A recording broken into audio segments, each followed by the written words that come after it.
아멘. 할렐루야. 이 시간 주일 찬양 예배에 나오신 성도 여러분들의 삶 가운데 하나님의 은혜가 풍성하게 임하기를 간절히 소망합니다. 우리 앞뒤 좌우 옆 사람들 바라보시면서 참 잘 오셨습니다 라고 함께 인사하겠습니다. 계속해서 교회와 성경이라는 주제를 가지고 주일 저녁마다 함께 은혜를 나누고 있습니다. 오늘은 5번째 시간으로 족장 시대에도 교회가 있었는가라는 제목으로 함께 하나님의 말씀을 나눠보도록 하겠습니다. 하나님께서 창조하시고 보시기에 좋았던 세상은 죄로 인하여서 오염이 되었습니다. 이 죄는 점점 인간을 통하여서 온 세상에 가득하게 되었고, 하나님은 의인이요 완전하여서 하나님과 동행하였던 노아를 부르시고 홍수 심판 가운데서도 죽지 않고 새로운 인류의 시작이 될 수 있도록 인도하여 주셨습니다. 이후 노아의 자녀 셈, 함, 야벳을 통하여서 인류는 퍼져나가게 되었지만 흩어지기를 바라지 않았던 자들은 바벨탑을 쌓게 되었죠. 하지만 하나님께서 그들의 언어를 혼잡케 하심으로 인류는 서로 소통이 되는 사람들이 모여 각자의 방식으로 살아가게 됩니다. 여기까지가 창세기 1장부터 11장까지 일어난 4가지 큰 사건, 창조와 타락, 홍수와 바벨탑 사건입니다. 이후 창세기 12장부터는 하나님께서 수많은 사람들 가운데서 4사람에게 집중하시는 것을 볼 수가 있습니다. 그들의 이름은 아브라함과 이삭, 야곱과 요셉입니다. 바로 족장 시대라고 불리는 시대가 시작이 된 것이죠. 오늘 설교의 제목이 족장 시대에도 교회가 있었는가입니다. 여러분들, 족장 시대에도 교회가 있었을까요? 당연히 있기 때문에 제가 이 제목으로 설교를 준비를 했겠죠. 그렇다면 족장 시대에도 교회가 있었다라는 것을 우리는 어떻게 알 수 있을까요?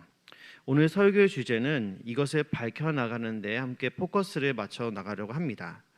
계속해서 교회에 대해서 말씀을 나누고 있는데 기억하실지 모르겠지만 처음 교회의 본질에 대해서 말씀을 나눌 때 교회의 정의에 대해서 제가 말씀을 드렸습니다.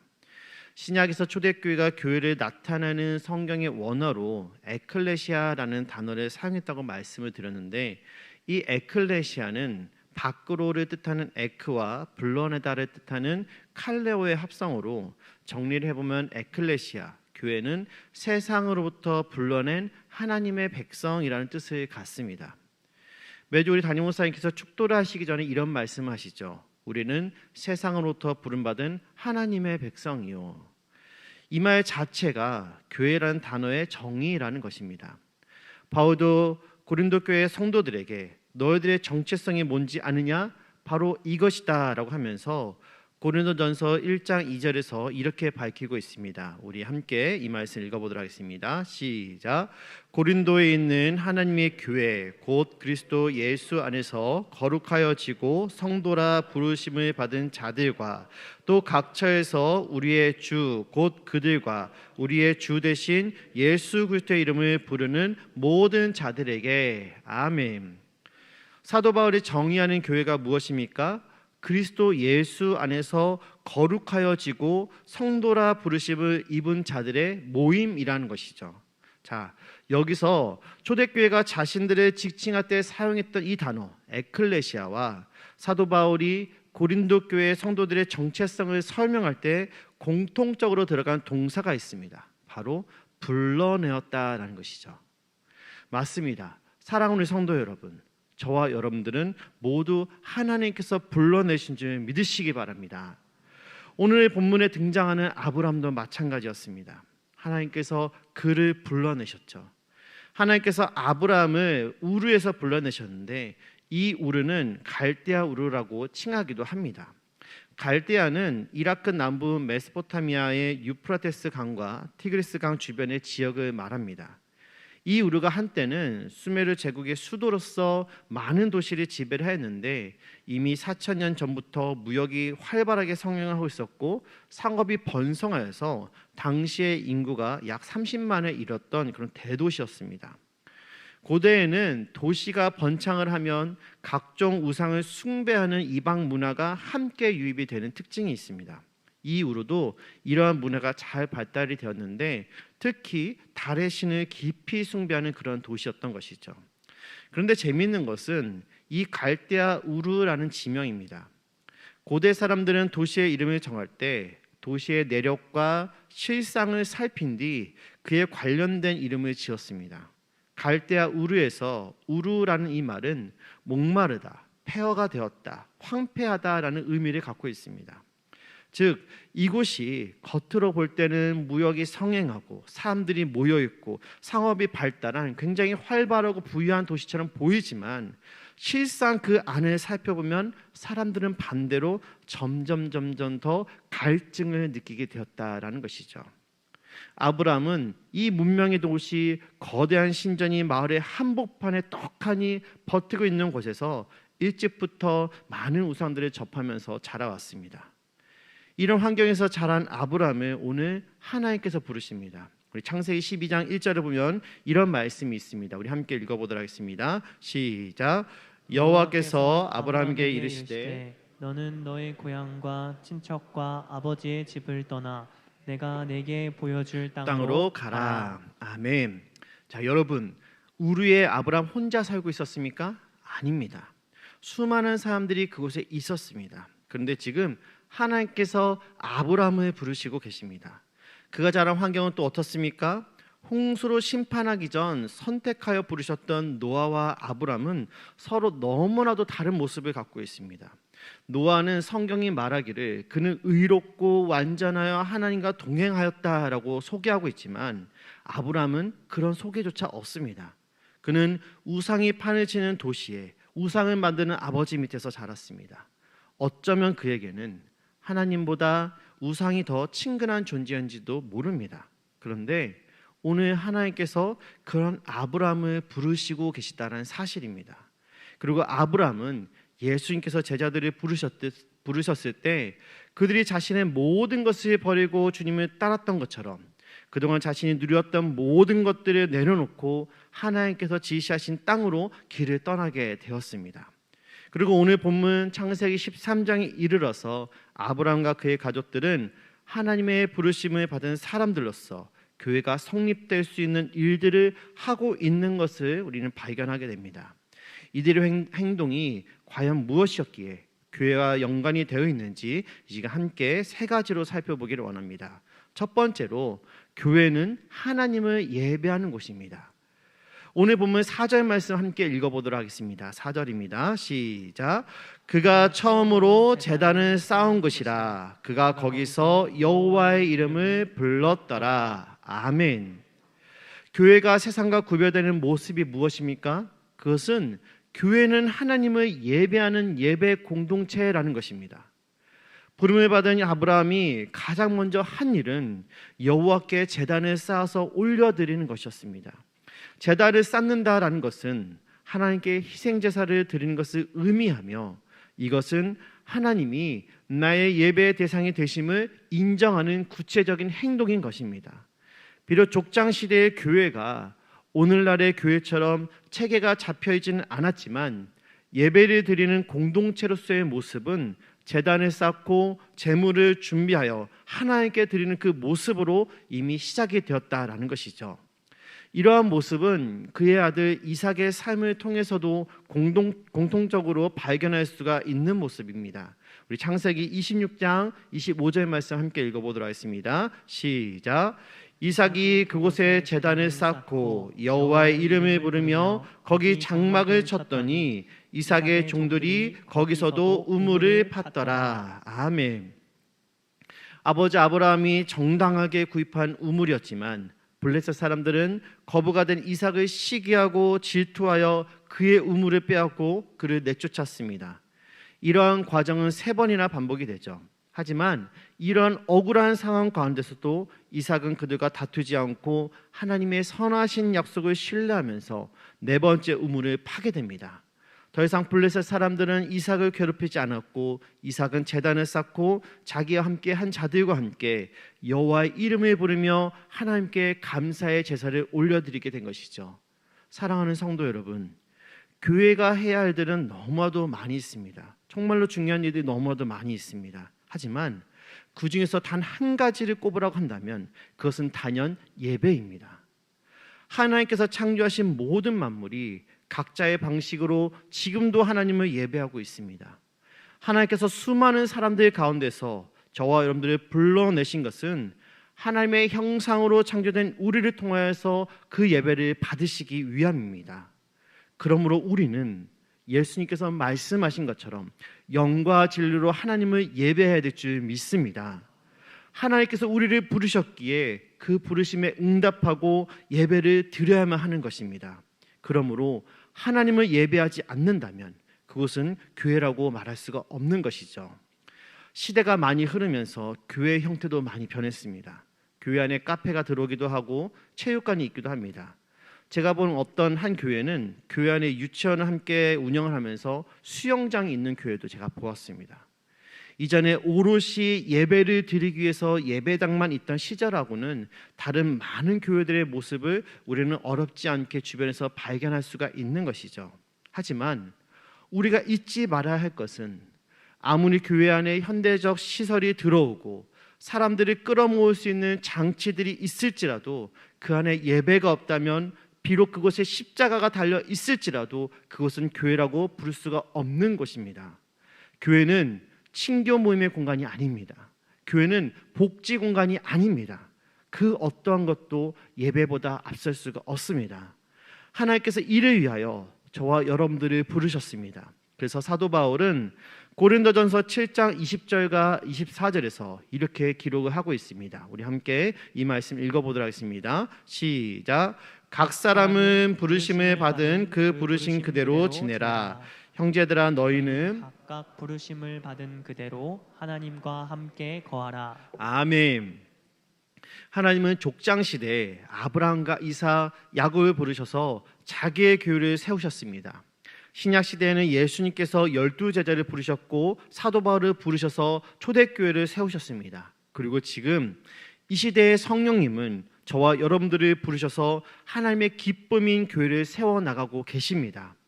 우리를 있는 모습 그대로 부르셔서 하나님의 아름다운 교회로 세워주셨다라는 것이죠. 사랑하는 성도 여러분, 여러분들이 향한 하나님의 부르심을 확신하십니까? 그렇다면 조금 전 우리가 읽은 고린도 전서의 말씀처럼 하나님께서 여러분들을 부르신 그 부르심대로 하나님과 함께 거하며 아름답게 협력하여 주님이 기뻐하시는 교회를 세워나갈 수 있기를 간절히 소망합니다. 두 번째로 교회는 하나님의 이름을 부르는 공동체라는 것입니다. 아브라함이 제단을 쌓고 다음으로 한 일은 여호와 하나님의 이름을 부르는 일이었습니다. 하나님의 이름을 부른다라는 것은 하나님이 나의 주인 되심을 인정하고 그분의 이름을 찬양하는 예배의 한 행위입니다. 여러분, 누가 감히 하나님의 이름을 부를 수가 있겠습니까? 하나님의 이름을 부를 수 있는 이 특권은 모든 사람에게 주어지는 것이 아닙니다. 이 특권은 하늘의 하나님께서 선택하셔서 허락하신 자들에게만 주어지는 것이죠. 특권이라는 말 그대로 특별한 권리를 이야기합니다. 이는 과거 신분제 사회 국가에서 왕족이나 귀족들이 누리는 권리를 지칭하는 그런 단어였습니다. 즉 전체가 누리는 권리가 아닌 일부 아주 소수만 누리는 권리라는 것이죠. 최근 우리나라 여건이 새롭게 바뀌었습니다. 나라의 위상이 많이 상승함에 따라 위조 여건이 많아져서 새롭게 여건을 바꿨다라고 합니다. 그렇다면 우리나라 여건이 가진 힘이 얼마나 대단하길래 이러한 일들이 발생하는 것일까요? 세계 각국의 여건이 가진 힘을 흔히 여건 파워라고 이렇게 이야기한다고 합니다. 그래서 여건 파워가 센 나라는 해외에 갈 때 그 나라에 입국하기 위한 별도의 비자가 필요가 없다라고 하죠. 당연히 이러한 과정들이 없으니 자국민들은 비자를 발급받지 않아도 되니 번거로움이 많이 사라지게 됩니다. 올 초 우리나라 외교부에서 발표한 우리나라 여권 파워는 세계 2위였습니다. 이 순위는 독일과 같은 위치라고 합니다. 이는 핀란드, 이탈리아, 스페인, 프랑스, 네덜란드, 스웨덴, 호주, 영국, 심지어는 미국보다도 높은 순위라고 합니다. 그렇다면 우리나라 여권이 있으면 얼마나 많은 나라를 비자 없이 자유롭게 여행할 수가 있을까요? 자그마치 190개의 목적지를 비자 없이 여행할 수가 있다고 합니다. 그래서 최근에 여행을 가시는 분들이 많아지면서 그들이 우리나라 여권 파워를 실감한다라는 그런 이야기들을 많이 들려오게 됩니다. 일례로 영국에 가면은 다른 동남아시아권의 국가의 국민들은 입국을 하기 위해서는 몇 시간씩 대기를 해야만 하지만 우리나라 여권을 가진 사람들은 별도의 프리패스 통로가 있어서 입국 후에 수속을 밟고 공항을 나가는 데까지 30분이 채 걸리지 않는다며 다른 동남아시아 국가의 국민들이 굉장히 부러워했다라는 그런 소식들도 들리고 있습니다. 사랑하는 성도 여러분, 우리나라 여권을 가지고 있음으로 누리게 되는 이러한 혜택은 분명히 특권입니다. 이 특권은 다른 나라 사람들에게는 주어지지 않습니다. 우리나라에서 일을 하고 살고 있다고 해서 이 특권이 주어지는 것이 아니죠. 이 특권을 누리기 위해서는 반드시 대한민국 국민이 되어야만 하는 것입니다. 마찬가지입니다. 하나님 나라의 특권도 아무나 가질 수가 있는 것이 아닙니다. 갖고 싶다고 누리고 싶다고 얻을 수 있는 것이 아니죠. 하나님께서 부르셔서 믿음으로 그 선물을 받을 때 하나님의 이름을 부를 수 있는 특권이 우리에게 주어지는 것입니다. 이 세상에서 주어지는 특권은 죽으면 더 이상 그것을 누릴 수 없지만 하늘의 특권은 한 번 주어지면 영원토록 그것을 누릴 수 있게 되는 것입니다. 그러므로 사랑하는 우리 성도 여러분, 이 특권을 누리시기 바랍니다. 하나님의 이름을 부를 수 있는 이 특권을 마음껏 누리시기 바랍니다. 그렇다면 우리는 이 특권을 어디에서 누릴 수가 있을까요? 바로 기도의 자리에 나아갈 때 누릴 수가 있다라는 것입니다. 우리는 언제 어디서나 하나님의 이름을 마음껏 부를 수 있습니다. 사도 바울과 실라가 복음을 증거하다가 옥에 갇힌 일이 있었습니다. 하지만 그들은 감옥에서도 하나님을 찬양하며 기도하였습니다. 감옥이 바울과 실라의 육신을 가둘 수 있을지 몰라도 그들의 영혼까지 가둘 수는 없었습니다. 이스라엘을 향하여 기도하던 다니엘을 사자굴에 넣을 수는 있어도 사드락과 메삭과 아벳느고를 풀무불에 넣을 수는 있어도 그들의 영혼까지 가둘 수는 없는 것입니다. 그러므로 우리는 하나님께 우리의 필요를 구할 수도 있고 우리의 마음을 하나님께 아뢰 수도 있는 것입니다. 우리가 하나님의 이름을 부를 때 하나님은 들으시고 우리에게 응답하여 주실 줄 믿습니다. 그러므로 이런 확신과 믿음을 가지고 주님 앞에 나아가 이 땅에서 하늘의 특권을 누리는 삶을 사는 저와 여러분들이 되기를 간절히 소망합니다. 마지막으로 교회는 부르심에 합당한 모습이 있어야만 합니다. 창세기 26장 25절에 보면 이삭이 아버지인 아브라함을 따라서 제단을 쌓고 여호와 이름을 불렀을 뿐만이 아니라 그 앞에 장막을 치는 모습도 등장을 합니다. 장막은 집을 의미하며 제단 앞에 장막을 쳤다라는 것은 이제 자신의 모든 삶의 중심이 하나님이심을 인정하는 신앙 고백으로서의 구체적인 행동인 것이죠. 이런 행동에는 하나님의 부르심에 합당한 삶이 동시에 요구가 됩니다. 그래서 베드로는 베드로전서 1장 15절에서 다음과 같이 말합니다. 제가 읽어드리겠습니다. 오직 너희를 부르신 거룩한 이처럼 너희도 모든 행실에 거룩한 자가 되라. 아멘. 성경은 하나님의 부르심을 받은 자들이 거룩할 것을 요구하고 있습니다. 그 이유는 하나님께서 거룩하시기 때문입니다. 그러므로 거룩하신 하나님의 백성은 그분을 닮아서 우리도 거룩해야 한다라는 것이죠. 거룩이라는 것은 타락한 세상과는 구별된 것을 이야기합니다. 하나님은 죄로 죽었던 우리를 세상에서 교회로 불러 세워주셨습니다. 그리고 세상에 하나님을 드러내고 나타내며 살 것을 원하시고 계시죠. 그러므로 교회는 주 안에서 거룩해야만 하는 것입니다. 교회가 거룩한 모습을 보여주지 못한다면 교회는 그 기능을 상실한 것과 다름이 없습니다. 예수님께서 우리를 향하여 말씀하십니다. 너희는 세상의 소금이다. 또 말씀하십니다. 너희는 세상의 빛이라. 우리에게 세상의 소금이 되라고 말씀하지 않으셨고 소금이라고 말씀하셨습니다. 세상의 빛이 되라고 말씀하지 않고 너희는 빛이다라고 말씀하셨습니다. 우리의 정체성을 말씀하고 계시는 것이죠. 거룩하신 하나님께서 부르신 우리의 삶 속에 거룩을 상실한다면 그는 맛을 잃어버린 소금처럼 길에 버려져서 사람들에게 밟히게 될 것입니다. 사람들에게 밟히게 된다는 것이 무엇을 의미할까요? 바로 하나님의 이름이 망령되이 일컫게 된다라는 것이죠. 사랑하는 성도 여러분, 여러분들 중에 어느 누구도 여러분들의 부모님의 이름이 사람들에게 함부로 취급받는 것을 원하는 분은 아무도 없을 것입니다. 만약에 그런 일들이 생긴다면 우린 그 사람의 멱살을 잡고 그 사람을 노려보면서 다시 한 번만 그딴 소리 해봐 라고 이렇게 협박을 해야 되는 것이 자녀된 도리라는 것이죠. 하물며 영원한 죽음을 맛보아야 우리를 부르셔서 하나님의 자녀 삼아주신 그분의 거룩하신 이름이 나 때문에 망령되이 일컬어진다면 여러분들 가만히 계시겠습니까? 세계를 정복했던 유명한 왕 중에 알렉산더라는 왕이 있었습니다. 그는 뛰어난 전술가요 전략가이자 용맹한 자로 그의 나이 33세 때 세계를 정복하여 대왕이라는 칭호를 붙게 됩니다. 한 번은 그가 불법을 행한 병사들을 징계할 때 18살, 19살쯤 되어 보이는 아주 인물이 좋은 병사가 붙잡혀서 왔습니다. 그 제목이 무엇이냐 물었습니다. 적군 앞에서 도망쳤습니다. 알렉산더는 이 비겁한 병사를 보고 참을 수가 없었지만 부드럽게 그를 향하여서 물었습니다. 너의 이름이 무엇이냐? 대왕의 질문을 들은 병사가 이야기합니다. 제 이름은 알렉산더입니다. 이 말을 들은 알렉산더 대왕이 갑자기 그 자리에 일어나서 그 병사의 멱살을 잡고 번쩍 들어서 땅에 내동댕이 치면서 이렇게 말했다고 합니다. 너의 행동을 고치든지 너의 이름을 바꿔라. 사랑하는 성도 여러분, 만군의 왕이신 하나님께서 저와 여러분들을 부르셔서 성도라고 칭해 주셨습니다. 그렇다면 성도라는 이름에 합당한 삶을 우리는 살아야만 하는 것입니다. 그 이름에 합당한 삶을 살지 못한다면 우리도 동일한 질책을 받게 될 것입니다. 너의 행동을 고치든지 너의 이름을 고쳐라. 거룩하신 하나님의 자녀라면 그에 합당한 삶을 살아야 될 줄 믿습니다.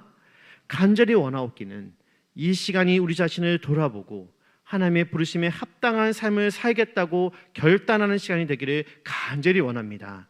하나님께서 미워하시는 것을 끊어버리십시오. 죄를 미워하시고 하나님께 나아 회개할 수 있기를 원합니다. 거르고 회복할 수 있기를 간절히 원합니다. 그리하여 하나님의 충성된 일꾼이 되십시오. 주께서 여러분들을 다시 세상으로 보내 주를 예배하는 자들로 불러 모으시게 될 줄 믿습니다. 여러분들의 인생이 하나님께 붙들린 바 되어 주님 앞에 귀하게 쓰임받는 인생 되기를 간절히 원하며 우리를 교회로 부르신 하나님의 그 부르심 앞에 합당한 삶을 살아가는 우리 아름다운 우리 수원북부교회 되기를 주님의 이름으로 간절히 소망합니다. 함께 찬양하며 나가도록 하겠습니다.